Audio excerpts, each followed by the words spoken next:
আজকের পাহারা আপনার কেমন লাগতেছে? পাহারা দিতে দিতে তো আজ 3 দিন 4 দিন ধরে একটানা দিয়েই যাচ্ছি, হ্যাঁ, কিন্তু আমাদের শরীরের অবস্থা খুব খারাপ খুব হয়ে গেছে। রাত because থেকে বিগত 5টা দিন আমরা 4-5 দিন ধরে একটানা দিয়ে যাচ্ছি।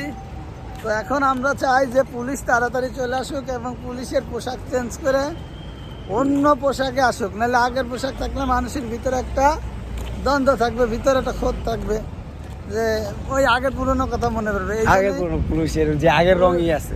পুলিশের ড্রেসটা চেঞ্জ করে তাড়াতাড়ি অতি দ্রুত পুলিশ চলে আসুক, আমরা এটাই চাই। আমরা আর কতদিন পাহারা দেব? বর্তমান অবস্থা ভালো নিয়ে, লাগে দেশের না, অবস্থা নিয়ে মানে আপনার কি মানে চাওয়া বর্তমান দেশের এই বর্তমান এই অবস্থা- বর্তমানে অভ্যন্তরীণকাল সরকার নিয়ে?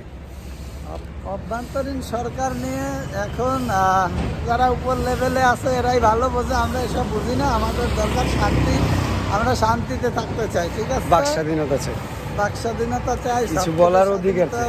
অধিকার চাই। যাই হোক, এখন আলহামদুলিল্লাহ ভালো আছি। একটাই রিকোয়েস্ট, পার্লামেন্টে যারা এখন বসছেন অবশ্যই দেশের জন্য ভালো কিছু করবেন। Wish you all the very best, ঠিক আছে? আর সব জনতার জন্য কাজ সবার করবেন, জন্য দোয়া রইলো। জনগণই আপনাদের চুজ করবে যে আপনারা কেমন, ঠিক আছে? সামনেবার যদি কেউ আসেনও তো ওইরকমভাবে আসবেন যাতে জনতা আপনাদের এই প্রতি যদি কথাগুলো খারাপ মনে না রাখবেন লাগে। যে এই অতীতের জনতার কথাগুলো মনে মনে কষ্ট রাখবেন। দিয়ে কখনো কিছু করবেন না, যাতে করে আবার একটা প্রজন্ম এরকম একটা সৃষ্টি করে যাতে আমরা স্বাধীন হই নাই এই কথাটা কথা আবার না না বলে। বলে। সবাইকে ধন্যবাদ।